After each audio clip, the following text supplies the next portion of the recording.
Yo, what is poppin'? It's your boy Mr. 619, and today we're gonna be reacting to some free, true, solo trip horror stories animated. So let's just get into it, man. Booking the secluded mountain cabin seemed like the perfect escape from the bustle of city life. As a nature enthusiast, I craved the serenity of the forest and the crisp mountain air. The cabin was everything I had hoped for. Rustic, remote, and surrounded by nothing but nature. It was there that I met Alex. He was ruggedly handsome, with a charm that made me feel at ease. Handsome? Does that look like handsome to you? Bruh. We met on one of the hiking trails near the cabin. Alex was a hiker, a nature lover just like me who stayed at a nearby cabin. Our encounters were friendly at first. We talked about our favorite trails, the best spots to watch the sunrise, and our shared love for the wilderness. I had no reason to suspect anything was amiss. It was on the third day that things began to change. Alex showed up at my cabin, uninvited, but friendly. He brought a bottle of wine and we spent the evening talking. I'll admit that there were some sparks in the air. As the night wore on, his demeanor shifted. His friendly banter turned into probing questions about my life, my family, and my fears. What a weirdo. I felt a growing unease, but tried to brush it off. It's getting late, Alex. I think it's time to call it a night. Alex's smile Oh my god. Of course, Emma. Sweet dreams. I bolted the door. That face. Of course, Emma. Street dreams, sweet dreams. What the fuck? I hate English, bro. I need to speak a different language, bro. Or after he left, but sleep didn't come easily. But then I woke in the dead of night to find Alex standing at the foot of my bed. God. Before I could react, he lunged, pinning me down, his hand clamping over my mouth. Pedophile. Don't make this harder than it needs to be. Bro, and you guys still want to go on these solo trips and be like, I want to visit this place, I want to go to that place. Surely nothing's gonna happen to me. He dragged me to the cabin cellar, locking me inside. The space was dark, with only a sliver of light coming from a small window near the ceiling. It looked like someone had been staying there, as there were mattresses near me. My heart pounded as it dawned on me. I wasn't the first one. I don't really know how many days passed after that. Alex controlled my food, giving me just enough to keep me alive, but never enough. So awful. At night, he played loud, disturbing noises through speakers he had installed in the cellar. As soon as I was about to faint into a sleep, the cacophony of screams, clanging metal, and static woke me up with a jolt. I would cover my ears and rock back and forth, tears streaming down my face as exhaustion set in. Like, can you imagine being in that situation where, like, you're just stuck and you don't know what to do, and this could really be your last days being alive? Like, I don't know what I would do. You would want to scream, but yet if you scream, of course you're going to be, you know, you're not going to be here anymore. So, oh man, yeah, it sucks, man, it sucks. But animation though, the guy playing music with his fucking speaker. Yeah, I don't know about that one. It would also leave me in complete darkness for hours on end. The absence of light played tricks on my mind, and soon I was seeing shadows that weren't there. My imagination ran wild with horrors, each one more terrifying than the last. God damn it! One day, he brought a knife and began carving symbols into the wooden beams of the cellar. The symbols made no sense to me, but the act worked. I got increasingly terrified. Why are you doing this? Alex smiled. Because I can. I love breaking people. Bro, is this guy the Joker or what? Man just looked at her and smiled with those creepy eyes. Nah. Too much, man. Too much. You've done this before? He didn't respond. What happened to them? He kept carving. Please don't kill me. I knew I had to escape, but the cellar was secured with a heavy lock. I spent hours studying it, trying to find a weakness. For My sure. opportunity finally came when Alex, in a rare moment of complacency, left a carving tool within my reach. It took every ounce of strength and concentration I had left to fashion it into a makeshift lockpick. One night, while the disturbing noises blared, I worked on the lock. It must have been a week since I had slept properly. My Damn. hands trembled violently, but I refused to give up. Finally, the lock clicked open, and I felt a surge of hope. I slipped out of the cellar and crept through the cabin. The floorboards creaked, and I held my breath, praying. Ah, and it creaked. Now, if you're hearing that, surely, and I mean surely, that is not a good sign. Please tell me that is not a good sign. Alex wouldn't hear. He was in the living room, absorbed in some twisted ritual with the What the symbols he had fuck? carved, meditating under candlelight.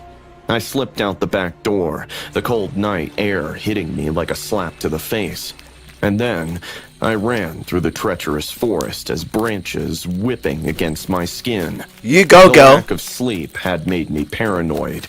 Every sound made me jump, fearing Alex was behind me. My lungs burned and my legs ached, but I pushed on, driven by sheer will to...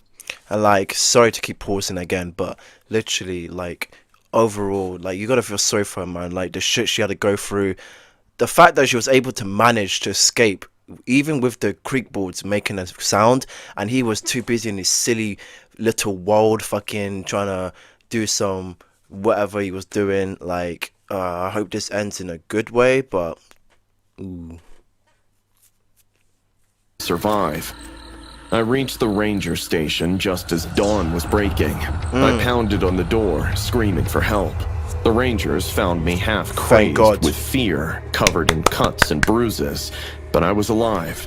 Alex was never found. The cabin was empty by the time the rangers arrived. I gave his sketch as well, but it's been 3 years now, and I still carry the scars of that time. Jesus. And to think you want to know how many people he's done this to, or how many times he's, you know, got away with this kind of shit, is insane. Good thing she got some help, man. That's always the positive thing you got to take from these stories, you know what I mean? I hope it's the same for the next 2 stories, but we'll see.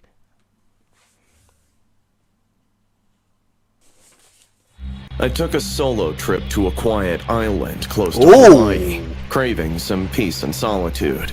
The island was a paradise, untouched by the usual tourist rush. I rented a small bungalow near the beach, its white walls gleaming under the tropical sun. After Lovely. spending the day exploring the lush greenery and pristine waters, I decided to venture out alone at night and sit on the beach. It was warm and soothing. I settled on the sand, listening to the rhythmic sound of the ocean, and then I heard it, a strange whistling call. What A the woman's fuck? voice carried by the wind. It was hauntingly beautiful, yet it sent a shiver down my spine. Hello? Is anyone there? I've never heard that before, when someone's literally on the beach around, you know, that kind of time, being all alone, and there's a whistle out of nowhere? What? The whistling stopped suddenly. I shook off the uneasy feeling and told myself it was just the wind, but then it started again, closer this time. I stood up, scanning the dark beach, but saw no one. Who's there? My That voice is wavered. creepy. The whistling stopped abruptly, and I felt a chill despite the warm night. I decided to head back to my bungalow, but as I turned, I saw footsteps in the sand, leading away from where I had been sitting. They were small, like a woman's, and fresh. What the My heart fuck? pounded, but I decided to follow them. They led to the water's edge and then vanished. A cold sweat broke out on my skin. I turned and started walking quickly back to my bungalow. Halfway there, I heard the whistling again, this time directly behind me. I What spun the? around, but no one was there. The footsteps reappeared, leading towards me, stopping just a few feet away. I could feel eyes on me. Me in that situation, I would run away. Like, there is no buts, but ifs, but no, no, no. For me, I'm running away, and that is guaranteed. I don't give a damn what anyone says. I am running away. There is no way I'm going to stand there and be effing tortured by a whistling sound just to be paranoid at the same time thinking, is he behind me? Is she behind me? I am running away. Full stop. I'm running away. I don't give a damn what anyone says. Waiting. Panic surged through me, and I broke out into a run. The sand slowed me down, my feet sinking with each step. Stupid I glanced fly. back and saw a shadowy figure standing at the water's edge, barely visible in the moonlight. Oh my god. Long dark hair flowing in the breeze. She raised a hand and the whistling grew louder, more insistent. I tripped and fell, scraping my knees and hands on the rough sand. Pain shot through me, but I scrambled to my feet and kept running. I reached the bungalow, slammed the door shut and locked it. My breathing was heavy, and my heart felt like it would burst out of my chest. I backed away from the door, clutching my bleeding hands. What the hell is happening? That is effing creepy. That is messed up. I wouldn't even want to wish that on my own enemy as well. I stumbled into the bathroom to wash my wounds. The tap water was icy cold, and the shock of it calmed me slightly. As I cleaned the scrapes, I heard the whistling again, muffled but clear. I froze, staring at my reflection in the mirror. Behind me, the shower curtain moved slightly, as if someone had brushed against it. Slowly, I turned, holding my breath. The curtain stopped moving. I reached out with oh god, no, I don't want to see this. Nothing. The whistling stopped. I backed down. Oh my god, as I looked yo. into the mirror, instead of my reflection, I saw a woman, skin parched like charcoal. What the fuck? Red, dark. Hey, listen. This says it's 3 true solo trip horrors, and you're seeing a woman like that. Nah, this is gonna be fake. This has got to be fake. Oh my god, bro, this is gonna be fake. There is no way this is true. Absolutely not. What the F, man? What the F?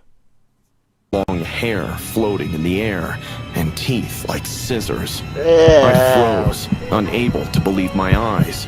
The woman opened her mouth to say something, and that is when I started hearing the whistling again.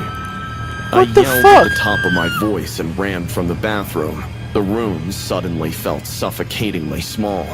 I made my way to the living room and turned on all the lights. The brightness was a relief. I sat on the couch, knees drawn to my chest, and tried Why to would you think. sit there? My mind raced, searching for a rational explanation, but came up empty. And then I fainted. I was woken up by... Fainted. That is the worst thing you can do. I know you're in such shock and you've just seen something just... You know, that's like in an effing movie or something, not in like reality or something. This is gonna be fake, surely. An elderly staff lady who found me shivering. She offered me a blanket and comforted me. It was then I started recounting the night's events. Her face grew graver as she quietly listened to me. You heard the 𝘾𝙃𝙀𝘾𝙆 maiden. It's a century-old legend. She was a woman who lost her love to the sea and roams the island. Bruh. It is rumored that she is heard by people before they would drown themselves. Drown themselves? Drown themselves? I have a question for that lady. Where did she come from? Where the hell did she come from? Honestly, like, oh god, that was kind of it made my heart a bit oof. Those who hear her are said to be in great danger. Despite what you might think, she must have saved you last night at the beach. My heart pounded in my chest. I couldn't believe that the spirit of whatever I saw had actually saved me somehow. Saved? I followed the old maid that afternoon, who took me for a short hike close to the bungalow, atop a small hill. There was a shrine, which the locals had dedicated to the 𝘾𝙃𝙀𝙀 maiden. I offered flowers and lit a candle there, offering her peace. That is effed up. I broke up with my girlfriend of 7 years and was at my lowest. So, to clear my mind, I thought of going on a solo hike. The plan was simple. A one-day hike, camp by the famous Blackstone Lake, and return the next day. The trail wound through the dense forest, sunlight filtering through the leaves. I felt at peace for the first time in weeks. But as I approached the lake, I came across a man. His clothes were tattered, his hair wild, and he had a nervous tic. A constant twitch in his left eye, and an unsettling habit of scratching his neck until it bled. His eyes locked onto mine as he crossed me. "You here to enjoy nature or to ruin it?" I assured him I was there to hike and camp. He stepped closer, his breath hot and sour. "You respect nature and it rewards you. You harm this place, and I kill you." I laughed, to realize that he looked dead serious. He stared at me a moment longer before turning and disappearing into the woods. I stood there, heart pounding, until I was sure he was gone. The lake was beautiful. I set up my tent and built a small fire. As the sun dipped below the horizon, another group arrived, setting up their camp a bit far from mine. Oh, friends. 2 guys and 2 girls, laughing and chatting rather loudly. Yeah, probably, you know, you would think that that's the, you know, oh, that's my girlfriend. Yeah, they all turned out to be, you know, gay. Crawled into my sleeping bag soon, read a book, and tried to sleep over their loud talking, which echoed in the nature. But then, everything changed. I woke to screams, piercing the night like a knife. I scrambled out of my tent, heart racing, unable to understand what had happened. There was chaos in the other camp, and for a moment I thought that they might have been attacked by a bear. But in the moonlight, I saw him, the crazy man, attacking the other campers. Bruh, he wasn't joking when he said you better respect nature, you know. What the F? Chasing fucking... I'm not gonna say nothing, let's just continue. Keep yapping. With a terrifying precision. The first camper, a guy, tried to fend him off, but was overpowered. The man drove a knife into his chest. Oh my god! His blood poured from his mouth. The second camper, one of the girls, ran for the trees. He caught her easily, dragging her back by her hair. Her shrieks echoed in the night as he bashed her head. Oh my god! Yo! Oh my god! What the fuck? What the fuck? My god! I clamped my hand over my mouth, shocked. The other 2 campers tried to flee, but the man was relentless. He threw a knife, hitting the second guy in the back. Writhing in pain as the man approached and finished him off with a brutal stomp to the skull. Oh my god! The girl ran in my direction while screaming for help, but she tripped, hurting her ankle. She crawled, but he was on her in seconds. He lifted her by the throat and slashed at her neck with a sharp knife. My god! Her body convulsed before going limp. I sat behind a tree, watching him quietly. The crazy man stood amidst the carnage, chest heaving, eyes scanning the area. Then, as if sensing my presence, he turned and looked directly at me. "No, please, no." I took off, running blindly through the forest. Branches clawed at my face, roots tripped me, but adrenaline... This feels like some effing video game, like, is it Dead by Daylight or something? Something like that, bro. Not Dead by Daylight. Is it? Something like that? I don't know. There's a fucking Halloween, like, horror game, something like that. Oh my god. Literally, this is probably the worst story I've ever heard when it comes to an animated series. Damn. Kept me moving. Behind me, I heard him crashing through the underbrush, his ragged breath getting closer. I stumbled and fell, pain exploding in my ankle. Oh no. I crawled into a thicket, pulling leaves and branches over myself, trying to disappear. But footsteps grew louder, stomping just feet from my hiding spot. I could hear him muttering, scratching his neck. Oh my god. I know you're here. Come out, come out. I held my breath, biting down on my lip to keep from making a sound. Do not worry. I won't hurt you. They littered the nature and suffered. You You have nothing to fear. After what felt like an eternity, he moved on, his footsteps slowly fading into the distance. I stayed hidden for some hours until the sky began to lighten. Oh I my limped god. back to the lake where the campsite was now a gruesome scene. The bodies of the campers lay ahead where they had fallen, blood soaking into the earth, while 2 bear cubs devoured over them. I did not wait. I stumbled upon a small ranger station along the way and collapsed, babbling about the attack. They called the authorities, who swarmed the area, searching for the man. It was all over the news, but surprisingly, they never found him. Of course, every time, whenever there's someone that does something like this, they never get caught, he or she. This story, oh my god, I've literally got a headache now just listening to this. I just want to go to sleep. Said that he was a deranged man who attacked the travelers who harmed nature, but he had never killed before. A manhunt began, but he was never found. Of course, like I just said. Guys, that was crazy, but yeah, literally, that is one of the worst I've ever seen. So yeah, guys, hope you guys enjoyed that, and I'll see you in the next video, man. That was fucking creepy. Peace out, man.